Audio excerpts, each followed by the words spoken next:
Hello and welcome back to the Comic Lyra podcast, where we comically and literally review comics. I'm Ryan, also known as Comic Stan. I love comic books. My co-host loves regular books, but I make him read the comic books so that we can review them. And with him, as always, is my aforementioned Manchurian co-host. It's Jamie. Hello. How do you think of Manchurian? Yeah, it's a word. It's my bare minimum requirements for this is it has to at least be a word. Of the words I've heard in my life, Ryan, it is one of them. Fantastic. And you can't ask for a better response than that, if perfectly honest. And So- also fitting to the title we're doing this week. Yes. Fantastic. And as I mentioned, the title we are doing is a Manchurian-themed title of some kind. You're really leaning on that, aren't you? I mean, I discovered the word and I was like, oh, that's perfect. Like, that's a deep-cut reference to this kind of thing. And that the kind of thing I'm referring to is, of course, the Captain America, the Winter Soldier story arc, which is somewhat referred to as one of Captain America's biggest or best story arcs in his comics. No, is it? It's like... I don't think it's as hard like a reference like All-Star Superman, but it is one of it might have been bolstered somewhat by the film and everything recently as well. Yes. So, this is going to be one of these occasions where Ryan has found the best of. He's found one of the greatest hits of Captain A for me. And we all know I'm on record as liking Captain A. And I don't love it. To be fair, I don't think Captain America's got as high a bar for this to be as cemented as the best, if that makes sense. But right. There is a lot, because I mean, we've said this before, Captain America was a largely neglected character for a lot of Marvel's run. He was put into the Avengers for the same reason the other Avengers were, because they weren't doing fuck all else with them, those characters. So they were just like, take the other ones and just put them in a Take the group. runt of the litter. Exactly. Yeah.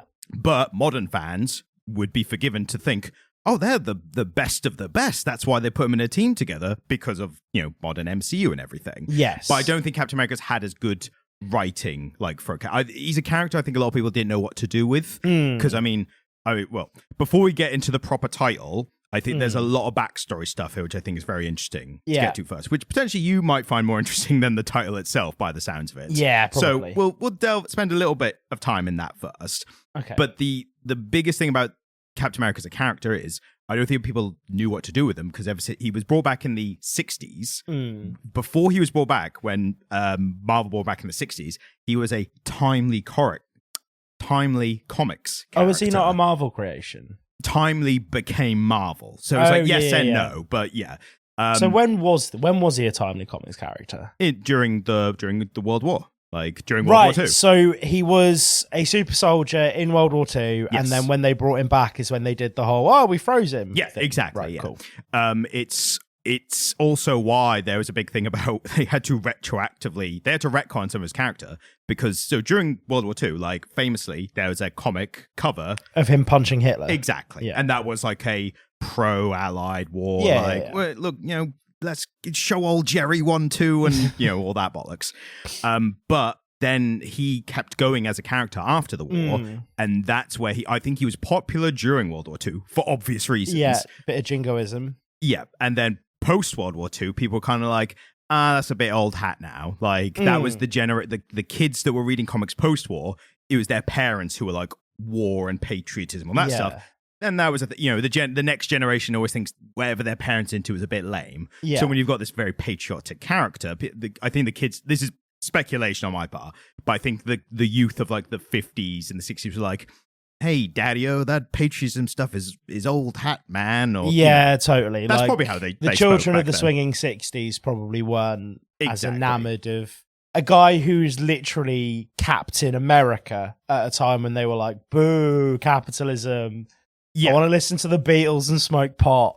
Exactly. And I think that's why Avengers, that's why you also had Iron Man Tony Stark there. Yeah. Because Stan Lee is an on arms record dealer. Yeah, right? he literally he challenged himself to make a capitalist arms dealer a successful superhero. Yeah.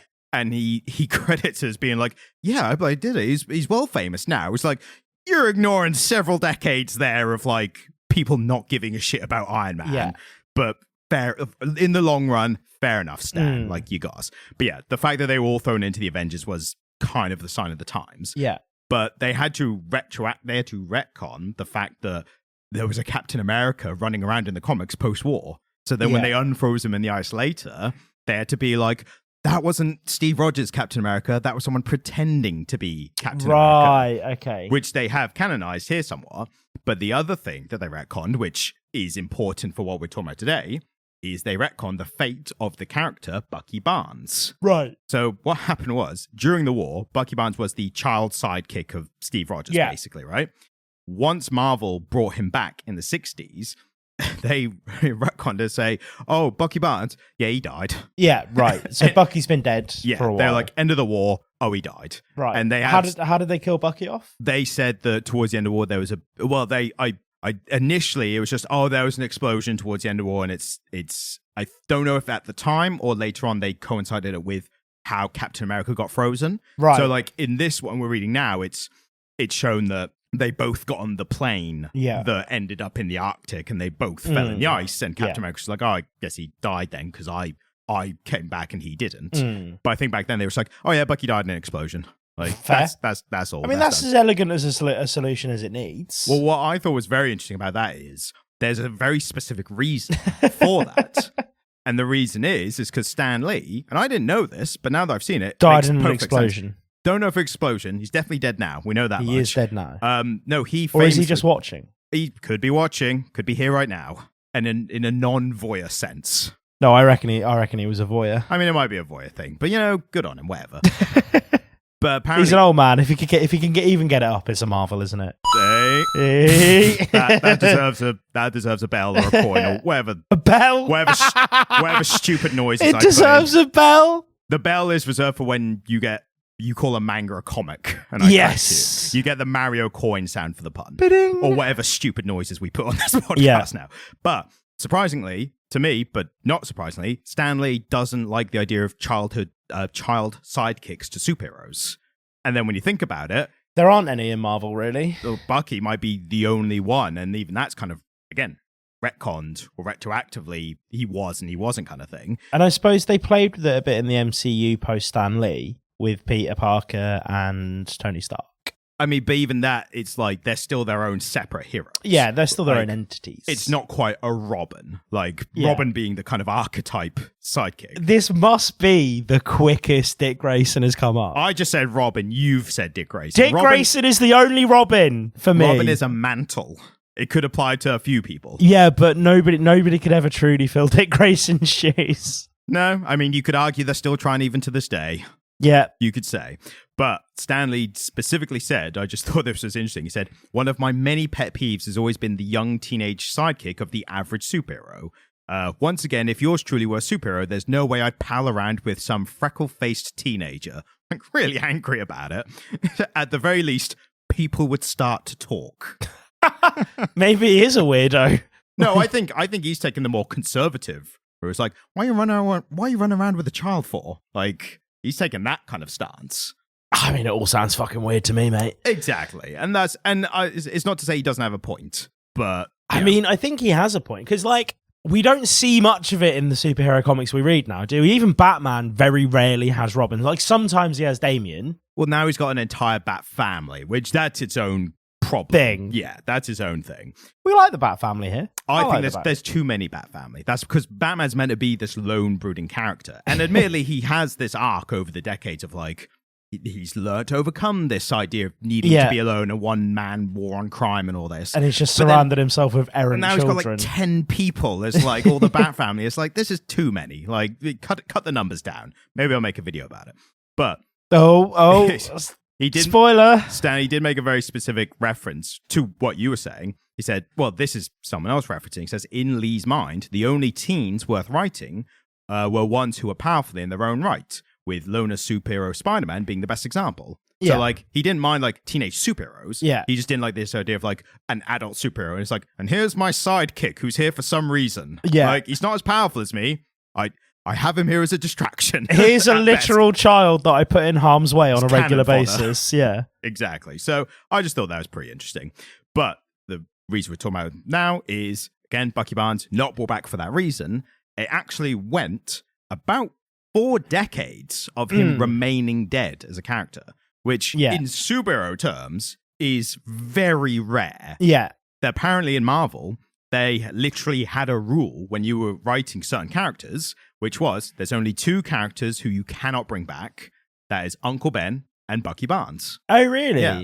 And it's weird to me that Bucky Barnes got grouped with Uncle Ben, because Uncle Ben in the same across the aisle. Uncle Ben has to be dead for Spider-Man to be Spider-Man. In the same branch as Martha and God, what's his name? The other one, the dad. Oh, Batman Senior. Yeah, I can't remember his first name. Robert. No. I've James? got Howard stuck in my head, but I'm thinking of Howard Stark. James Wayne. No.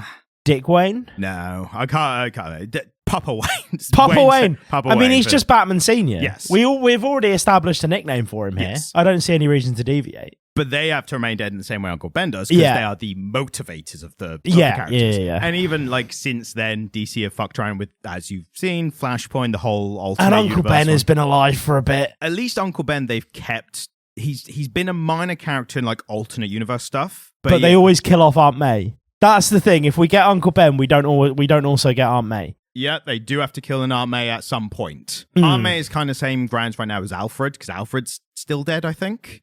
But they died more recently and have become like a recent comic staple. But they're way more likely to be brought back. But I just thought it was interesting. Bucky Barnes is grouped up with those ones because he's not that big of a motivator.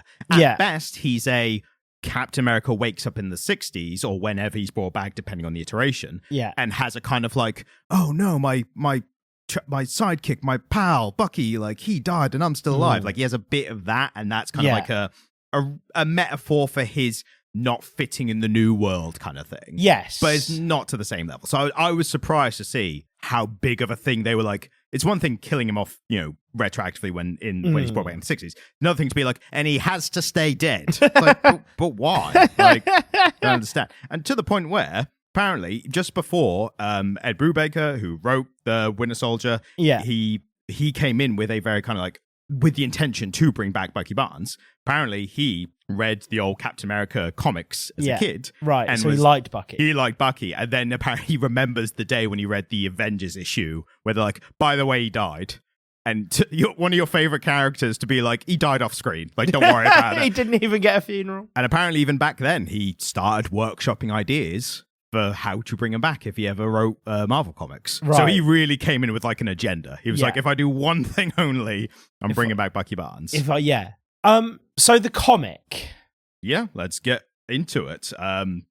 Comic credits, like I said, Ed Brubaker, who is a well-known comic writer now, especially made famous somewhat by this story. Right. Apparently he was more prominently a crime writer beforehand, which you can really tell with this post-superhero stuff. Especially like I've read a series called Criminal, which is really good, like noir detective stuff.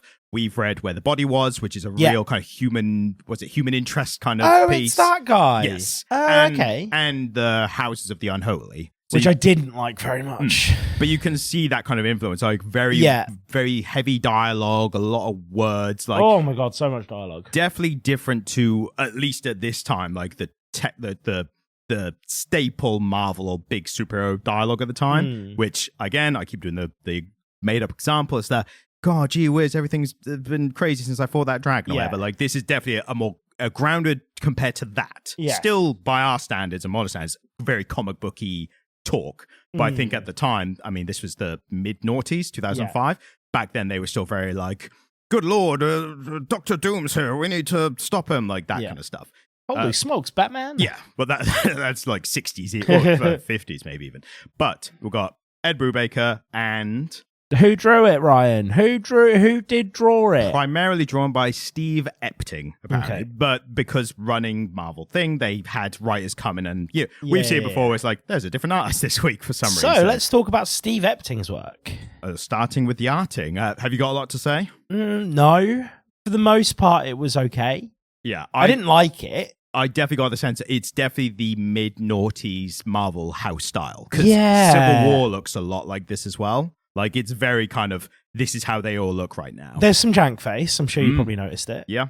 As a stylistic choice, I find middle-aged Steve Rogers a bit jarring because I'm so used to seeing Chris Evans play him. Yeah. I'm so used to him being played by a very chiseled man. And so seeing him not looking great, I think was a bit jarring. But again, that's just a generational thing, and actually the MCU has influenced so much about those characters to the extent that in the comics he looks like Chris Evans now. So obviously this is pre-casting of Chris Evans, so they were still doing this look. Yeah. There's a bit of jank face, but it's to be expected in a comic book of the era. The art is wholly uninspiring. One thing I do like, there's a couple of things I liked about it. I generally agree with you. I like that it is kind of, color-wise, like very bland and dark, because I think that does fit the vibe of the story it's going for. I think it's going for that superhero version of the noir political thriller kind of thing. Yeah, but it's by accident. I don't know if it's by... I mean, we can't say it's by accident. It could be intentional. It just feels a bit slapdash to me. Nothing really felt that intentional. Again... You think it was just telling the story and that's it kind of thing? Yeah, I think there's nothing like overtly or critically wrong with it. Yeah, it's just mid.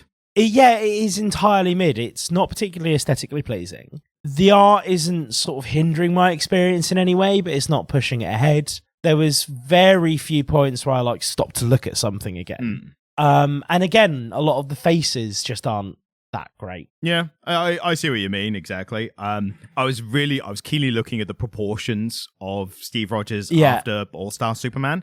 And I do think here, it is still a little bit weird when he's a bit thicker person compared to everyone else. He's pretty hench. But it's still at least within the extremes, I think, of realism. Yeah. A guy could look like that. Yeah, everything's proportionally where it should be. And he is pretty consistent panel to panel as well in terms of his shape and size. It's not like All-Star Superman where Superman's neck doubles in size for no reason. And he's twice as big as every person. Yeah. Captain America is... I mean, because again, Cap isn't super in the same way that Superman's super, is he? He's just sort of the perfect specimen of a human as opposed to being superhuman. And I think at this point, that's a really interesting thing we always bring up about the super soldier serum, and at one point he was just peak human, now he is kind of super, at least the lowest super, that kind of thing. I think here we're seeing almost the peak of the power creep with Captain America. I think he was always doing a little bit more and a little bit more, and it's now gone to a point where it's he's pretty he's jumping out of helicopters and stuff, and he's fine. That's really getting out of peak human and into lowest level super powered. Yeah, he's very obviously enhanced and beyond the point that a normal human would be able to get to, right? Yeah, but he's believable here. I think that's all that can really be said for the art. There's not a lot. I'll give you one of my patented, Ryan, weird, specific thing that I liked about the art. Okay, go. I'll see if you agree or not. You might have missed this completely, like I almost did.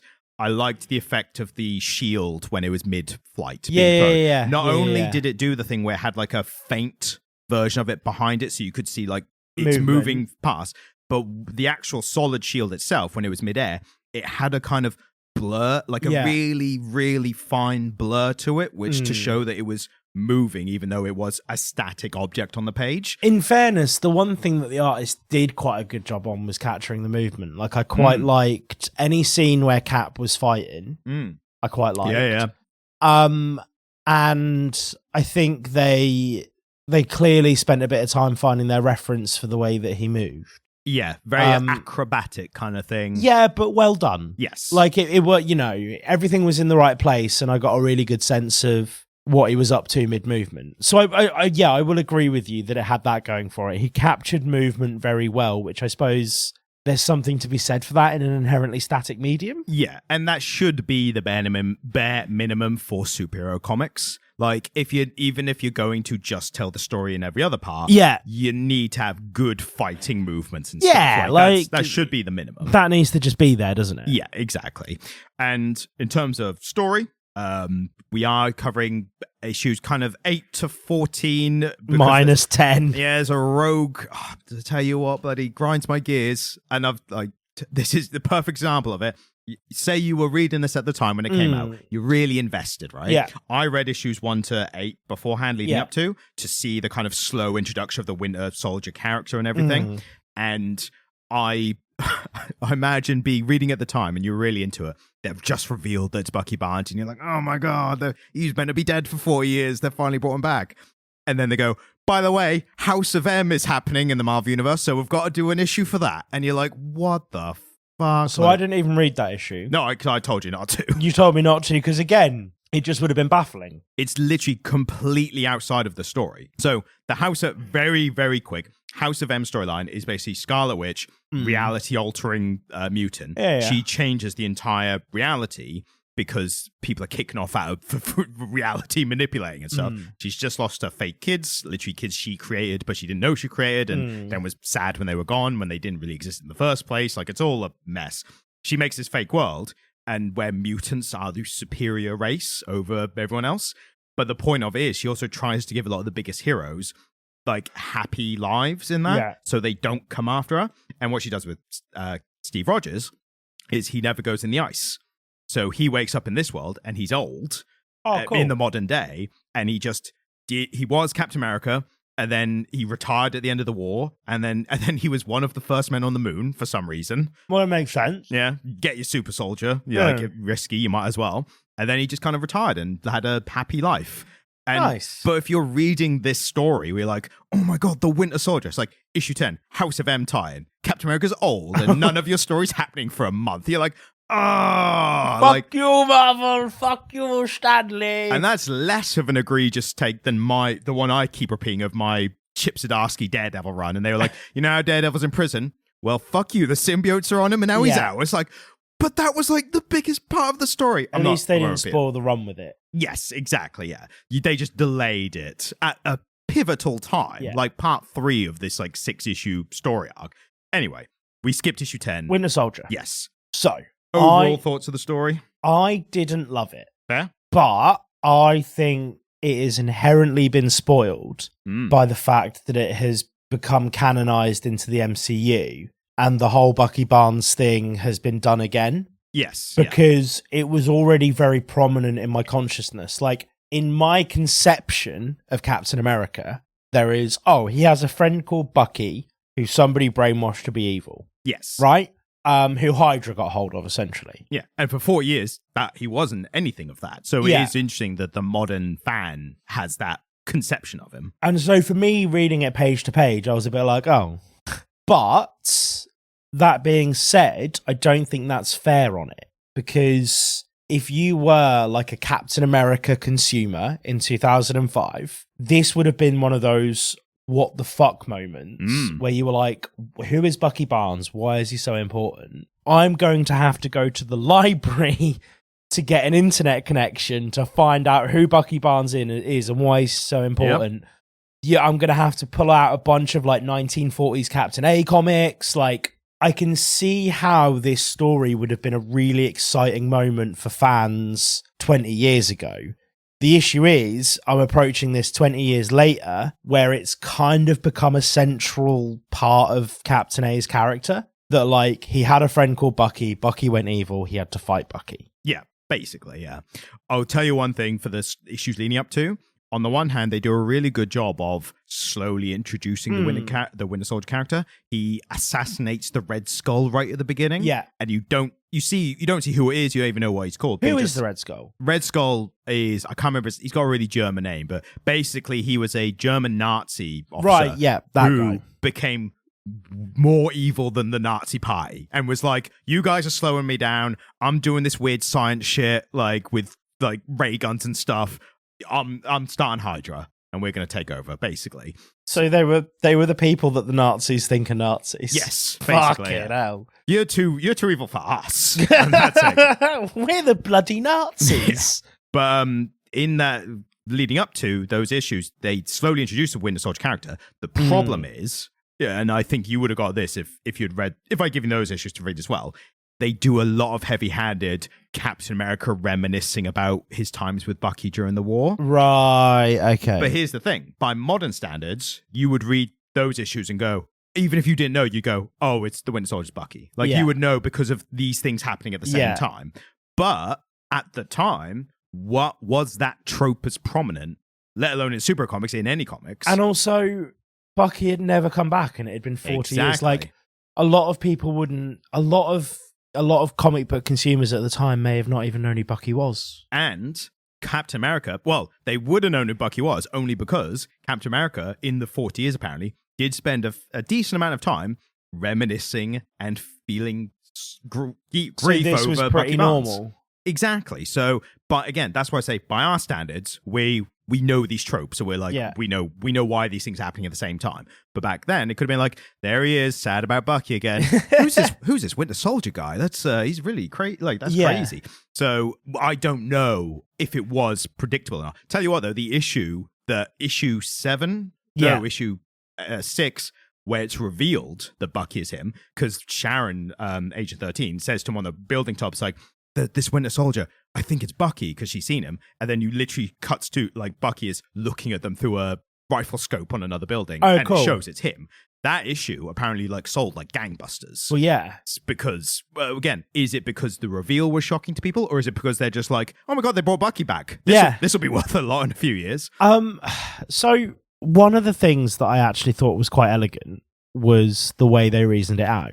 Because Bucky's not enhanced, so he's not going to have aged as slowly as Cap, and he wasn't frozen. And it's like, oh, they tested on him, they've had him in suspension, and then when they need him, they pop him out for 6 months. He ages for a bit while he does it, and then they put him back under again. The thing is, at that point, I don't think the super soldier serum does slow aging, because the only reason Cap hasn't aged is because he was in the ice. Oh, yeah. So I think, but they are a bit ambiguous about this, because at one point they say, oh yeah, we found Bucky Barnes and he got the super soldier serum as well, so we should, get him, we should do something with him. But then later they're like, yeah, we did multiple tests and we just couldn't find any of the super soldier serum in his blood. Yeah. So me not knowing, I'm like, well, is he enhanced or not? Like, what's going on here?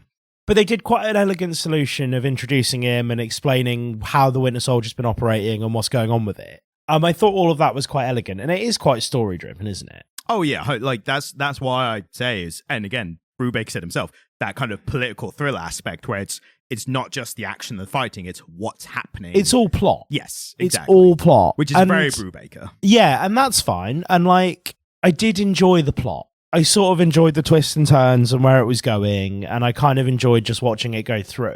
But this is probably my first complaint about it, is that it was quite wordy without having an awful lot to say. Yeah, there was a lot of internal monologue and that kind of stuff, which... There was a whole issue of just people's, the Hydra agents' notes while they were doing stuff to Bucky. Yeah, and I think that was a bit of a... Is it ancillary? Yeah. I think it... Epistolary. I think it was a bit of that, of like, Cap's been given the file and he's reading the file, and it's just the way to show the reader the file as well. I do like how they did it. Was always like a pinned note with the writing in. I prefer that to the boxes of narration that a character's just doing. Like, I prefer like, we're in the file, we're reading the file. I prefer, and it's written like it. I suppose. I just found it all a bit dry, mate, if I'm honest with you. I get that. Like, again, you know me, I like my administrative stuff. I'm like, if it's building up to something more, like later, I'll read the boring, dry stuff now. Yeah, I just found it all a bit dry. And the dialogue was a bit stilted. And again, it's Captain America. You're not there for spicy dialogue. You're not there for a quippy superhero, are you? Yeah, you're there. When you're with Cap, you're having quite a dry experience. I think the MCU kind of homogenized a lot of their characters a bit. Oh yeah, the like quippiness is rampant. Yeah, like Captain A is sort of similar to Thor in a way in the MCU. He's one of the least quippiest, which is remarkable by itself. But they've homogenized them all a bit in the MCU, and they're all a bit quippier. You forget when you spend a bit of time with a Captain A comic, particularly an older one, he is quite dry, and the whole thing's quite dry. And again, you've got some of the more dry sort of Marvel characters, like Nick Fury's quite dry, isn't he? Yes, yeah. What's her name? Agent 13? Yep. She's quite dry. But then that's closer, I think, to reality than the over quippiness of the modern superhero stuff. Yeah, I'm not be like, there's been another assassination. Like, we need to get out there now. Like, it would be more like that, wouldn't it? Yeah, I'm not saying it's a bad thing, and I'm not saying it was the wrong choice creatively for this comic. Like, Captain A needs to be a bit more dry, but I just found it a bit dry. Yeah, and that's fair enough. I think you would have to go in, again, like me, liking that kind of stuff. Like, if you don't, your mileage is going to vary less with this. Yeah, and again, I know I'm being overwhelmingly negative, but I'm just sort of talking about what I observed from it. I didn't particularly dislike anything about it. There's not a lot to dislike about it. I think it's a fairly watertight story, which is paced relatively well, and it has a lot of story beats and it's very dense with plot, but it moves through it quite well. But the dialogue is quite dense and quite dry, and you're sort of, chugging through it. Like, it took me quite a long time to read. Yes. It took me a little longer than the average comic to read because of its density. But overall, I think this is an experience I wish I'd had 20 years ago. That's my that's sincerely my takeaway from it. It's one that's not, it's significant in history, but not aged as well. Yeah. When we say aged poorly or not, people normally talk about like social issues and stuff. Yeah. This is more of it's very tropey of its time, and it's very of the mid-noughties comic style. Yeah, and again, I think it's interesting because it's one of the fundamental building blocks that the Captain A of the MCU was built on. And so, because The Winter Soldier was a good film.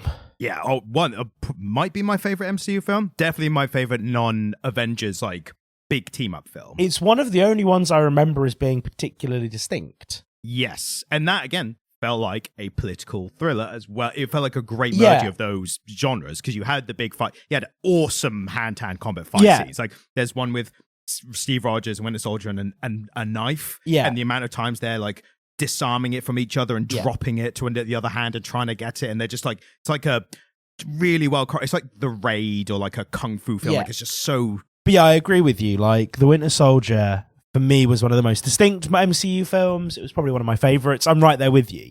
Have you ever heard the term historiography?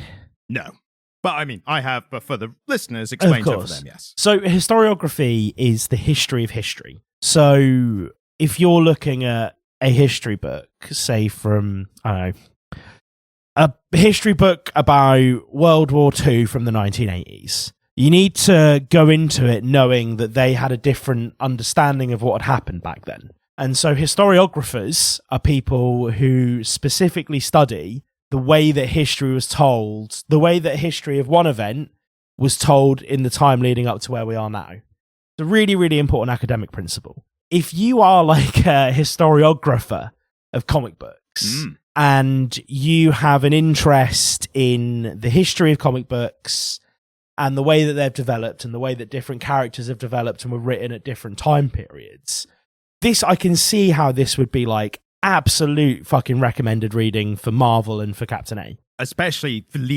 in terms of the modern landscape of superheroes, absolutely. Yeah. I think it's really interesting that this came out in 2005, and Winter Soldier, I don't know the exact year, I think 2014. Yeah. So only 9 years. And you would think with Marvel having decades of stories, you think like, oh, they're going to take the biggest ones from those decades and turn them into modern films. Turns out, no, they're doing them really close because that's the one that people currently are the most excited about. It's like, oh, I remember the Winter Soldier that happened like a few years ago, how great that was. So that's the one that's got the hype, as opposed to like, I think with Batman, like people would be more like, oh, we should do the Killing Joke or the Batman Year One, which again, though, like 80s, 90s, noughties, like not that far off. It's really annoying that they made a Joker film and didn't just do a Killing Joke.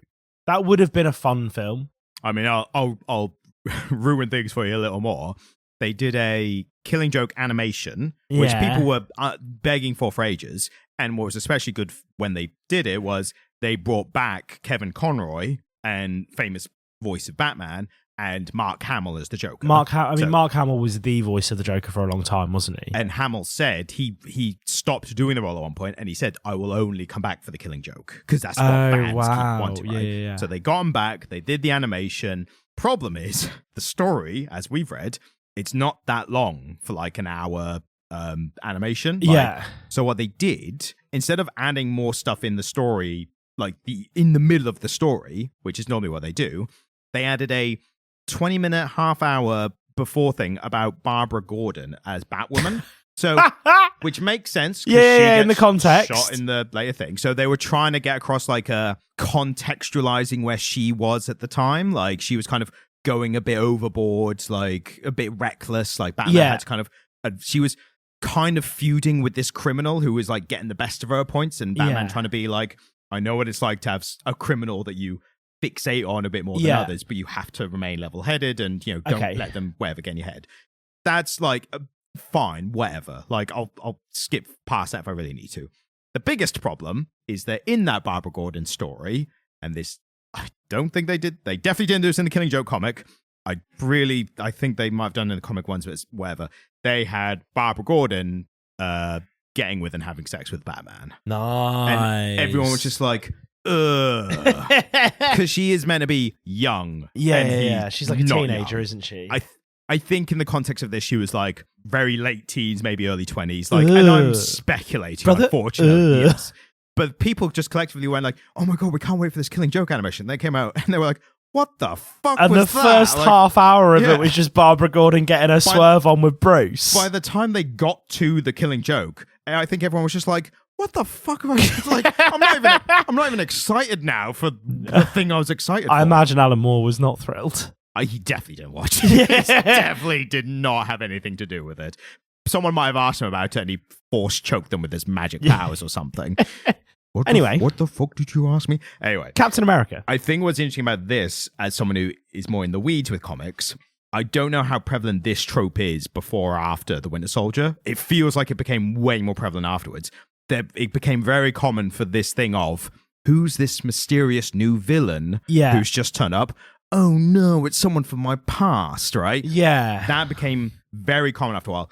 The only significant thing I can think before this was a character called Hush in Batman. Yeah. Then again, that turned out to be a character they made who was like a childhood friend of Bruce Wayne. I mean... But post this, it's rampant after Winter Soldier. Peter Parker and Oswald. Osborn? Harvey Oswald. Harvey Oswald. Green Goblin. Harry Osborn. Harry Osborn. That's what's like Osborn, and you were like, no, Oswald. I was like, am I wrong? Like, no, Harry Osborn. But even that's like, that's following more in the footsteps of Norman Osborn being. And Harry, that's who I meant. Sorry, that's who I meant. Spider-Man's villains, a lot of them are like, this is someone Doc you knew Ock, already. Yeah. But again, I think they started in like the 60s, 70s, just like, I'm the scientist Doc Ock. And then later they were like, what if Peter Parker and Doc Ock knew each other before? Right. Like, I think they, And when were the Sam Raimi Spider-Man films? 2001, like, so just kind of around this time. Yeah, exactly. But it became common where, again, mysterious villain, who could it be? Oh no, it's someone from my past. Like, that became so rampant now, to the point where, prime example, one of the Spider-Man comics more recently, they were introducing this mysterious, like, mystical character who was like a guy with like a centipede and coming out of his arm and stuff, and he was like doing all this behind the scenes. I'm like, Centipede Man. I can't even remember his name, so yeah. Centipede Man. Yeah. But he was interacting with everyone else, and he was doing this whole big kind of like, I'm going to ruin Peter Parker's life, and you wait till I get to him, and I'm going to bloody show him something. He's going to wish he was dead and all that. And it's like, who could this person be? And then a big thing, it was such a damn squib. No, it turned out to be fucking Harry Osborn. It was like, he's already the Green Goblin. Like, what are you doing? Like, do you think if Centipede Man had a fight on a merry-go-round, he could punch somebody and go, that's centipedal force? I mean, I think he would, but I think only you would get it. Centripetal force? for an audience of one. Like, woo! Woo! They made a physics joke! Me and the other physicists loved it. More of an engineering joke as well, really. Sure. But yeah, I really feel like this is a let's repeat the success for the Winter Soldier and do that. And I think it really dampened this trope or overused it. And it is cool. And I think of the very dense dialogue, the bits I enjoyed most were where people were sort of coming to Cap and being like, are you sure you're okay? Yeah, I thought that was probably the best part about this comic. And it's, I suppose, again, because the MCU interpretations are now so prevalent in everyone's consciousness, a sort of conflicted Cap is very normal to us now. But before that, Captain America was very much like a jingoistic representation of all that was right and noble about America. And so he was a bit more gung-ho, and he was always on the right side of everything, and there wasn't necessarily that sort of brooding conflict in him. And I think this seems to be where, or at least, even if it's not the first time, it seems to be where that really came into his character, and I liked it here. I thought it was well done. Like, ultimately, Captain America was consistently choosing what was right over what he wanted. But there's that moment where he's sort of, running and doing stuff, and he's like, I need to save Bucky. I'm gonna, everyone thinks he's this awful person, but I'm going to save him. It's not even a question. He's like, I have to. But there's no should I, shouldn't I? It's just, why I have to. Yeah. What else can I do? And it's, Captain America questioning, well, actually, the Captain America thing to do here would just be to neutralize the threat, get rid of Bucky. And that's the argument Agent 13 makes. Yeah, and it's why he pulls her off the case. But what he chooses is actually, well, I'm going to do what's potentially not right for America and the world here, but the thing that personally I have to do, which is to find out what's going on with and ultimately save my friend.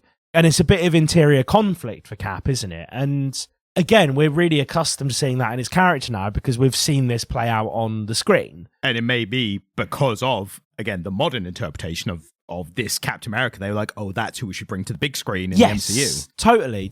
And it's who they brought to the big screen, isn't it? And so I think it's kind of cool for that. And I liked seeing that play out. And I thought it was relatively well done. Again, even though the writing's quite dense here, it's quite good. Yeah. Again, staple Brubaker. And I think it's why he does fit so much better with non-superhero human-based stories. Yeah. At some point, we are going to read a series of his and Sean Phillips called Criminal, which is actually being turned into a TV show with can't remember his name, the guy from the Sons of Anarchy, the main guy there. He's in it. Not a clue, mate. I can't remember the name off the top of my head, but he's in it, and it's going to be a big thing. And Brubaker's even a what's it called? He's big creative influence on the series as well. Yeah. So we're going to be covering that, and I think that's going to. I'm very interested what you think of that, like how this writing style in that kind of noir criminal kind of setting works. Because again, I mean, as much as I found it dense, I did enjoy it, and the dialogue again very dry, but I think quite well placed. That's the thing. Like, I can comment on the fact that I found it dry, but I can't critique it for it because it is very well placed, isn't it? Yeah.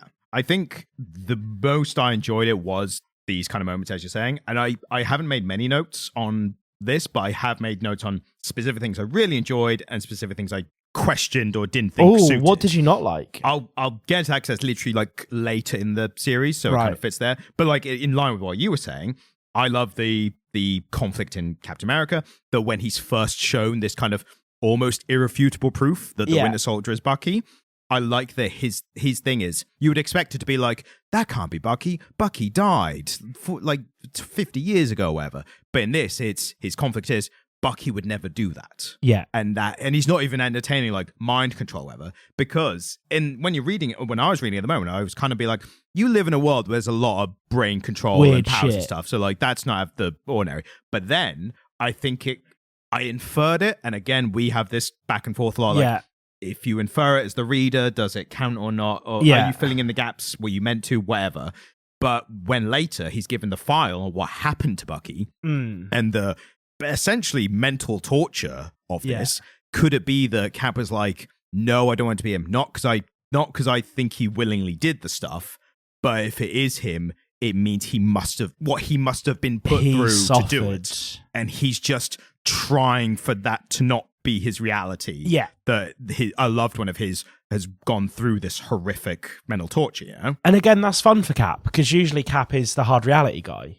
Yeah, well, it's fun for us to watch him. It definitely wasn't fun for Cap. No, I imagine it wasn't particularly. This is great. This mental anguish I'm experiencing is wonderful. Look at my character growth. I was literally about to say that. But no, it was cool to see that in him, wasn't it? I like anytime I like a pure character showing a bit of, what's it called, weakness of character, making them a bit more relatable. And here, I think it was quite sophisticated for a comic book, superhero comic especially, him being to Sharon, Agent 13, being like, she's like, you took me off the mission, and he's like, how did you find out? Or did Nick Fury tell you? She's like, no, you just did. It's like, bloody agent, that's good writing for an agent. But for him to be like, you're too deep in this because someone just got killed in an explosion by the Winter Soldier. You're too close to this. That's why you shouldn't go there. And she's like, fucking rich coming from you. The guy who's killing people is your actual sidekick. Yeah. And she says it in a much better way than I just did, but that's basically what she says. And I like that because I like this Captain America, a bit of a character fault. He's being a bit controlling and a bit kind of like, I know what's best and you shouldn't do this kind of thing. And it's in line with the character because it all comes from best intentions. And a bit of a hypocrite. Yes, exactly. I like that because when a good person is pushed into these situations, they are going to do some shitty stuff. And that's far more relatable than a Puritan character who's always right. You know?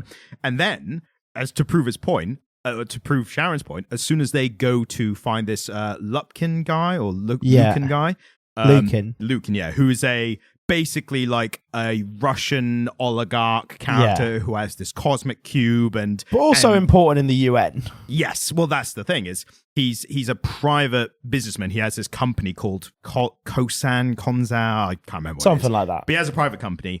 The name's after the village that Captain America like raided in the war or something when he was a kid. So holding a grudge, which I appreciate. But when they go to find him and they're doing this off the books thing where they're like, we know it's him, but we can't prove it. Yeah. But we're just going to, under the radar, go and get him. And they get there and Captain America charges in and he's like, where is he? Where's Bucky? What have you done with him? That kind of thing. And he's literally like, just a few pages ago, you were like, you're too close to this. You're getting emotional. I like how quickly he showed himself to hypocrites. But also, it's relatable, and it's we're not going to be like, you arsehole. It's like, yeah, we get why you're like this. Yeah. But also, we can objectively say you shouldn't be doing it. Yeah. But again, the whole Captain America mantle and that recognizing that against the reality of America, he busts in this room to find this guy. Turns out, some bloody White House officials are in the room, and they're like, yeah, we're making a deal with them for a pipeline. Yeah. And you can't go out, you can't touch him. And I like this as well. A little cherry on top. Not only can he not do anything to him, he's like, he has to apologize. Yeah, it's like, and you need to give him an apology. And Steve's like, fuck off. You could all fuck off. I'm leaving. You're lucky I'm not killing him right now. Yeah. Like, so I really like that build up, and release and everything. And again, I think that was the best part of the comic. I think it was the most fascinating part. I wish they'd explored it more. I think that would have been a good thing to keep going, but I feel like they felt like they need to wrap up. People were definitely more into the Bucky Barnes Winter Soldier story, so I get why they were like, we need to get back to that now. Yes. But I appreciate that at the time. And then once you get after that to this character, Lukin, sending the files to Captain America, that's when it got a bit contrived for me. And that's when we start getting into this other aspect of the comic, which we haven't really mentioned much yet, the Cosmic Cube. Yeah. So this is a thing, and this is why I get to my negatives, right? I like that there's a kind of a minor MacGuffin here of this WMD, right? Yeah. He's got a weapon, and that's why we need to stop him, because he's a bad guy with a weapon. Yeah. I like that it's a kind of sci-fi cosmic thing, because Is it not the same cube that Loki steals from the Avengers? No. So the fact that was a cube, I think, was like a nod to the Cosmic Cube. Tesseract? The Tesseract, yeah. And I think that was a bit, they did that, I think, to be like, we could make it a Cosmic Cube, because when they introduced it, they hadn't actually planned for it to be an Infinity Stone yet. Yeah. So I think they were like, it's a cube, could be a Cosmic Cube, right? Like, but we're leaving. So these pop up every once in a while, then. So the Cosmic Cube does in comics, yeah, not so much not yet in the MCU or at all. But the thing with the Cosmic Cube is, I've read a few Captain America stories where they keep having stuff like this in, and it always just feels a bit like disjointed. Like it feels like he should not be the character to have cosmic reality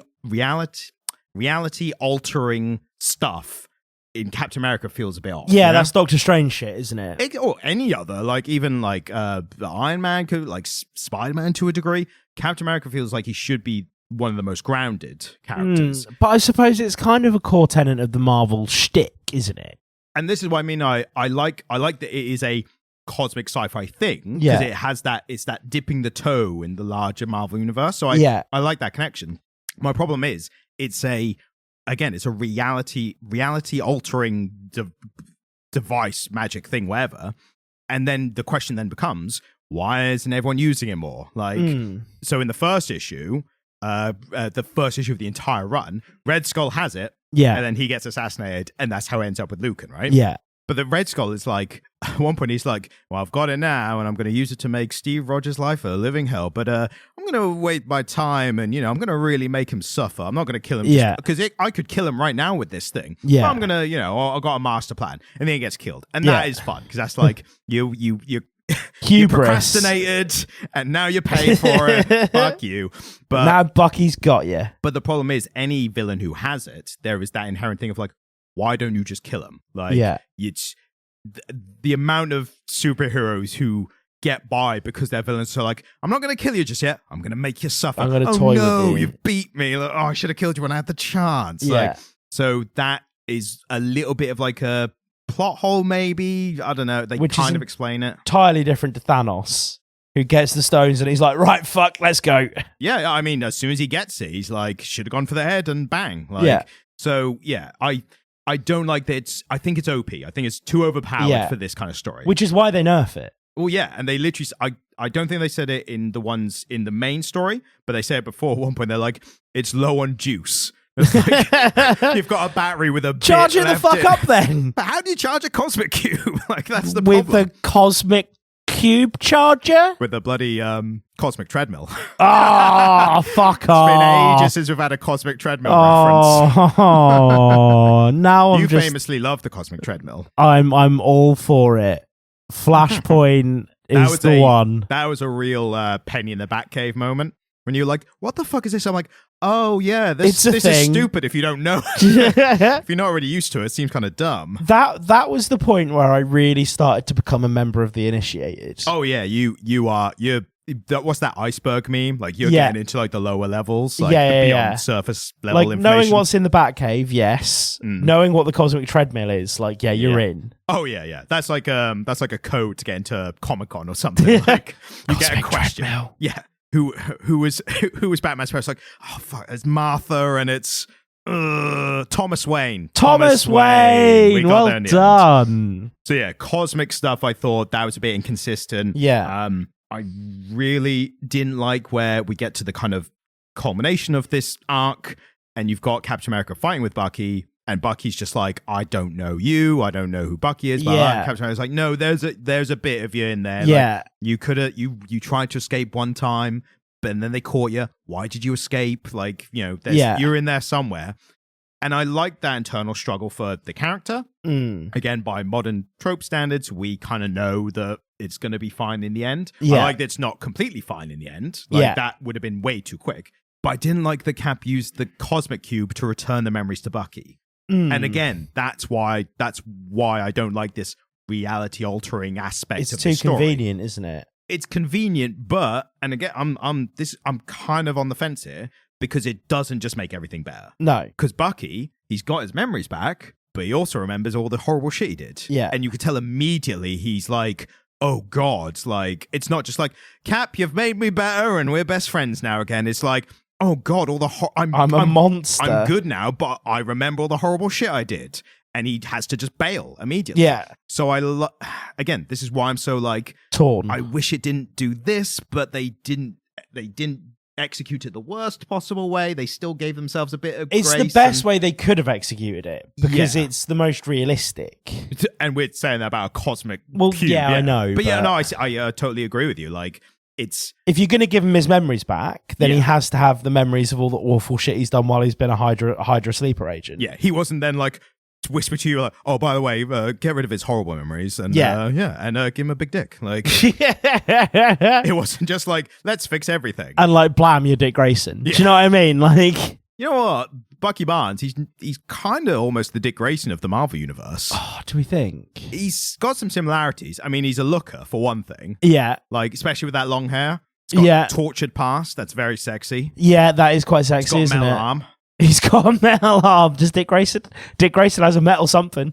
He's got what they call batons. Like there's a name for them. I can't remember what they're called, but they're like electrified baton things that he fights with. Yeah. So, and we saw in the recent Thunderbolts trailer, which is the next like film the Winter Soldier's in, that he's pulling his arm out of the dishwasher. And it's like, yeah. I've not seen that trailer. I'll show you afterwards, but it's good stuff. It's metal though. You wouldn't. Yeah, you put metal stuff in the dishwasher. Certain metals. I don't own a dishwasher. I've been in houses with dishwashers. I don't currently own one. Fancy pants. I lived in London. We had dishwashers. Mr. Ambassador. Ambassador, you spoil us. Yeah, you can put fake arms in dishwashers. You heard it here first. If anyone's got a fake arm, and put you it in the dishwasher. Well, no, if you have a fake... No, don't... No, right, look. If you have... Those things are expensive. If you have a fake arm, I'm not telling you to put it in a dishwasher. I am politely asking you to use it to type out a comment to us, telling us if you do put it in the dishwasher. That's all I'm asking for. Yeah, that's fair. Or do you just hose it outside? Like a hillbilly with their kids. Yeah, probably, yeah. I don't know if that's more offensive to amputees or hillbillies, but... Well, actual Americans probably aren't going to have running water for much longer, are they? So, I mean, you'd hope that's the last thing to go at the very least.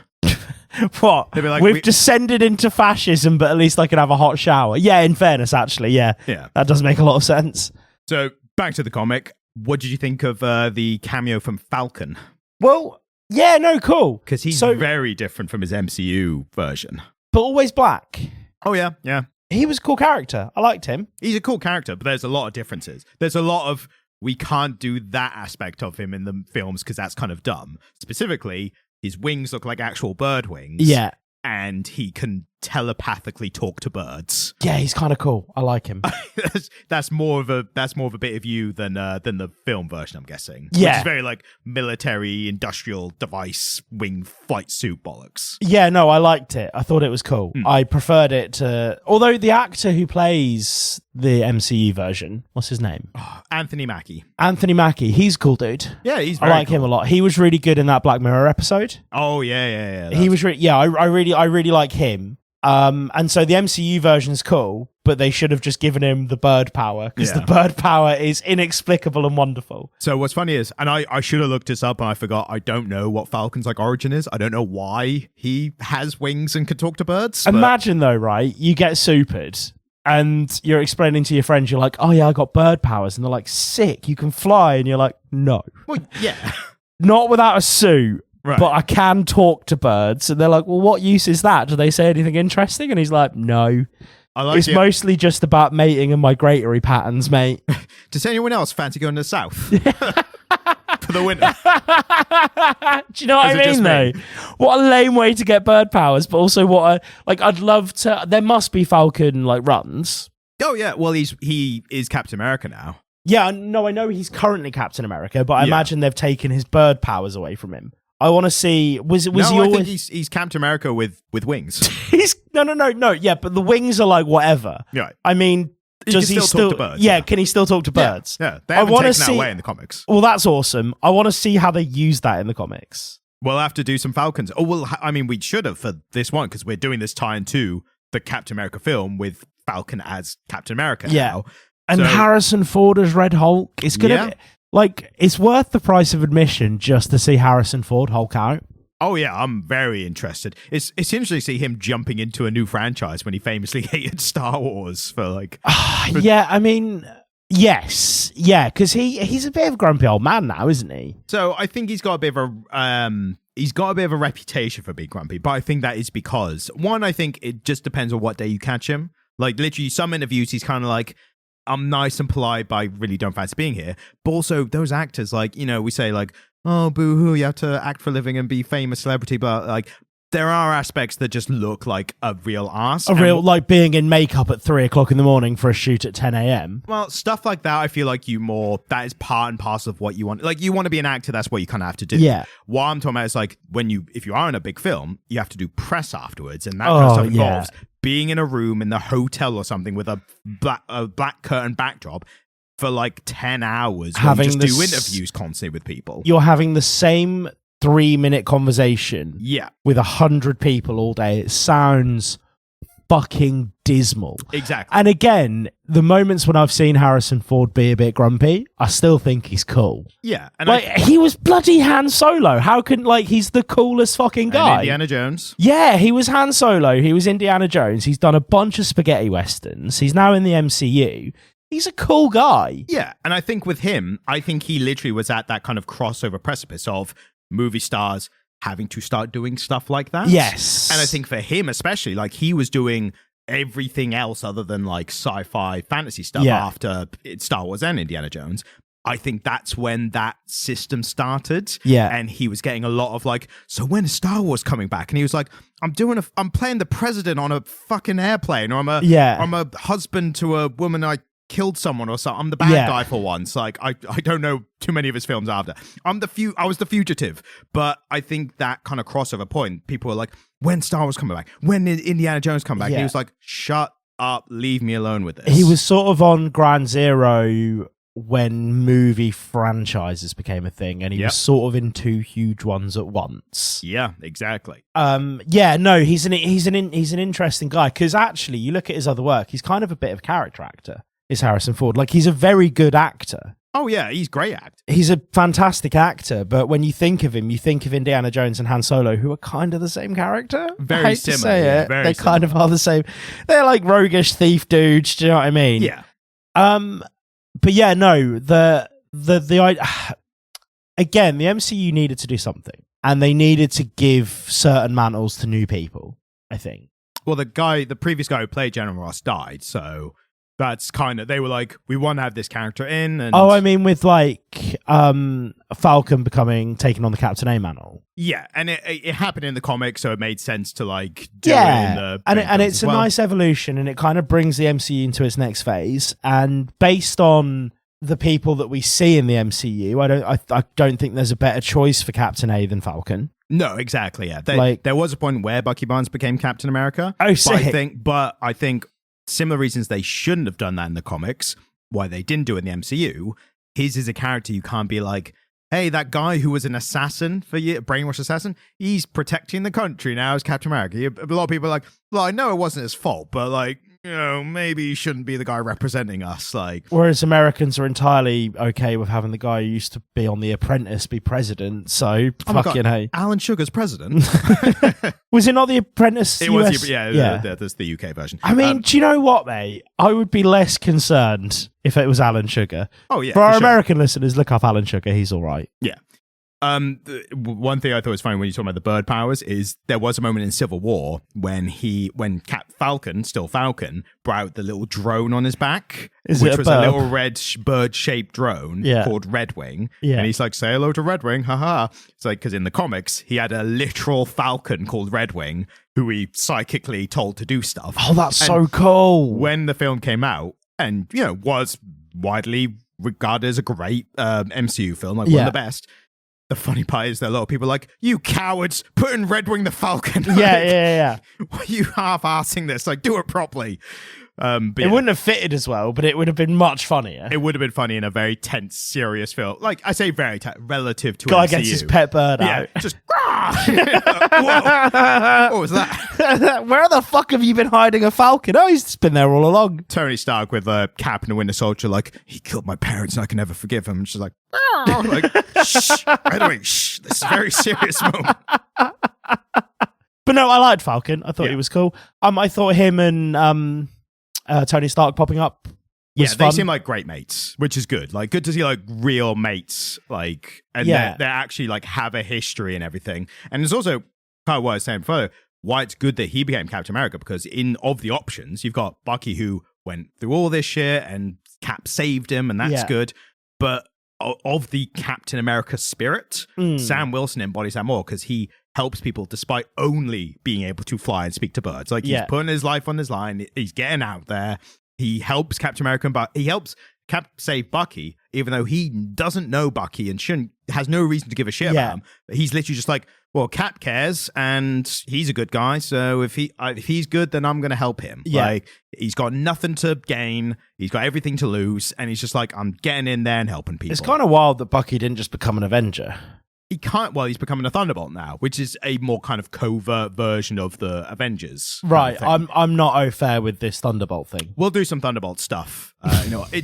It's really interesting how they do this in the MCU versus how they are in the comics. But yeah, that'll be an interesting episode to do in the near future. Okay. One last little bit I thought was very fun, and I think you'll agree. Tony Stark's in it for a bit, all Iron Man. They have a little team up, classic team up, taking out a AIM building, which is AIM a kind of Temu Hydra. Right, if that makes sense. They're a scientist, evil organization who always got like nefarious plans going on stuff. But it's like, are you guys Hydra? No, we're AIM. It's like, oh, you're the other ones. Like, that's that kind of thing. I can't. Advanced idea mechanics, I think is what they're called. Okay. Anyway, they're doing all this. And then it gets to a point where it's like, we need to go after Lucan. And Tony Stark's like, I can't help you go after Lucan because he tried to buy out Stark Industries. I had to convince the board to not accept his offer, which is a lot of money. If I go after him now, that'll look like I'm going after him. It'll look like corporate espionage. Exactly. Yeah. But basically, it's Tony Stark being like, sorry, guys, I can't help save the day. My shareholders wouldn't like it. Yeah, totally. You coward. Like, that's Tony Stark. Like, that's the real Tony Stark. And that's the ultimate universe Tony Stark. That's OG 616 businessman, capitalist pig. Yeah. American oligarch Tony Stark. Yeah, American pig dog. And even also, Cap is still like, nope, that's fair enough. Like, yeah, totally fine, you bro. work, your business, your industry, your business is your whole life, and I wouldn't want to help someone take that away from you. Yeah. Like, good guy Cap as always. But I just especially like as well, it'd be one thing if it was just help me find my friend who's a brainwashed assassin. Yeah. Tony, like, I'd love to help, but I can't. Like, my hands are tied. It's like, he's got a cosmic cube. Like, it's literally like the Marvel version of a nuke. And you're like, sorry, guys, the shareholders wouldn't like it if I helped. Like, fuck you, Tony. No, Tony needs to go to develop the weapon that they're going to use to combat the cosmic cube later. He's like, I'm sorry, guys, my shareholders say I can't come out and play. Like, my corporate daddy. Exactly. So I thought that was fun. Especially, I like when you get comic writers who write other characters and you can tell they don't like that character. Yeah. But when it's done really obviously, it's just kind of shitty. It's like when someone writes a character intentionally really bad, you're like, just why use the character? Like, just don't be an asshole. But when it's this kind of stuff, I'm like, that's a fair critique. Like, that's a cutting, subtle critique at Tony Stark, and I like that. It's also a kind of cutting critique of America, isn't it? Well, in a way, Cap and Tony Stark kind of do represent like the opposite but same ideals of America, like in very broad terms, like the capitalist Tony Stark and the more idealized version of Captain America. Yeah. Like, it is interesting it's interesting that they picked those two to go head on head in Civil War. Cap is what Americans would like to think an all-American hero would look like. Yeah. Tony Stark is what it would actually look like. Yeah. And that kind of plays into the whole Civil War thing of like superhero registration and all that kind of stuff, which we will have to do a Civil War episode at some point. Yeah. So yeah, I think that's basically as much we can say on that's everything I have to say about it. I mean, ultimately, I didn't love it, but neither did I dislike it. And the reasons that I didn't love it, I think, don't really count against it. Yeah, and it still feels, what you said before, I think was very poignant. It feels like an important part of recent Marvel history. Yeah, definitely. Definitely. It's not to the point where you're like, oh, it sucks, but it's important, so you have to read it. It's just kind of like, its historical significance is the more appealing aspect of it by today's standards. Yes. And again, it's not aged well, not from a social aspect, but from the things that it did now became very overused after it. You could say it's really influential, both in comics and the modern superhero films. I mean, huge. I mean, Captain A was kind of one of the two big driving forces of the MCU. Yeah. Really, it was Tony Stark and Captain A were the two big players in that iteration of the Avengers. Everybody else was sort of... I'd say Thor as well. I'll give it to Thor, because he had the solo films as well. Yeah, okay. But when you get down to brass tacks, they were on opposite sides of the Civil War thing. They were the two people that the two respective halves of the MCU chose to lead them, right? Yeah. Like, they're the two big leaders, I suppose. And this is where they got Cap's story for the MCU from, right? Yeah. Like, this is a really important building block of that huge sort of cultural force that was the MCU for the past decade. Yeah. And again, a conflicted Cap who sticks by his morals despite his own personal obstacles and difficulties is the staple Captain America we know now. And I think that's what's made him one of the most famous and loved characters of the Marvel lineup nowadays. It's endearing, isn't it? So you could say Brubaker kind of, he was the writer that found the way he works best in the modern version. So huge credit to him for that. Yeah. Right, comment corner. We've got a couple of comments, a couple of responses to some of your questions raised last week. From, he responded. From Leon Goopy. And they've said a lot of lovely stuff about manga and their kind of experiences. I only care about the answers. Give me the answers. Baby poo, yay or nay? I personally enjoyed your entire response, Leon. But in terms of specific answers, they have said, and if you didn't listen to last week, Jamie asked some questions of our audience which were relevant to the things we discussed, which now will sound very random, just said in isolation here. But Leona said, 1, no, they're anti-baby poo. Well, terrible. Yeah. Number 2, sushi. They have professional experience. Cool. Tell us more about that, because we both love sushi. Yeah. And number 3, oat milk is fire emoji. I like almond milk more, or my partner says coconut milk. So they kind of covered the gambit on all the nut milks available. Yeah, nut milk. And it's a fun way to talk of like almond milk and coconut milk and stuff. I've generally heard someone unironically say, yeah, I make my own nut milk. Yeah, me too. Just like stifling the, interesting. Yep. Yeah. Probably should be talking about that in the office. Be an adult, Ryan. Be responsible. And we also have a comment from one Michael Blackwood, who is a frequent commenter on the Spotify episodes. Unfortunately, I don't go into the Spotify dashboard to check these enough. I apologize. Yeah. But the most latest one I thought was definitely worth mentioning in response to Chew, last week's episode. And he said, please, God, read more of this. I need to see how the other food powers get introduced. Also, the story sounds all right. The story was all right, Blackwood. Yes. I think at some point we should do some more Chew. More Chew. This is the week of weird phrasing. It's done some good numbers, which might be helped by the fact that I titled the episode. You don't know about this. Right.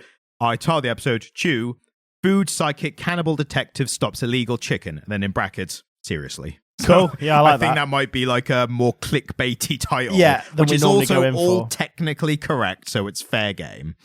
But yeah, maybe some more Chew at some point. So, thank you for listening. Today we absolutely cannot do calls to action because I don't feel very well, so I want to go crawl back into my hovel. Yeah, we absolutely do not have time to tell people to write in. No, we really don't. Like, I don't feel very well. All right, I'll ADR it in afterwards. No, that's not fair. The episode has to go out as we recorded it. Thank you, goodbye. I don't remember when we made that rule. Thank you, goodbye. Are you thank you, goodbye me to get me to stop talking? Yes, I'm doing. You're filibustering our podcast, Ryan. How long can I keep talking to keep it going?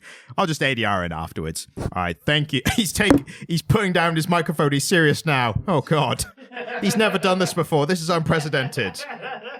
I should probably stop now. He looks real mad. All right. Thank you. Goodbye.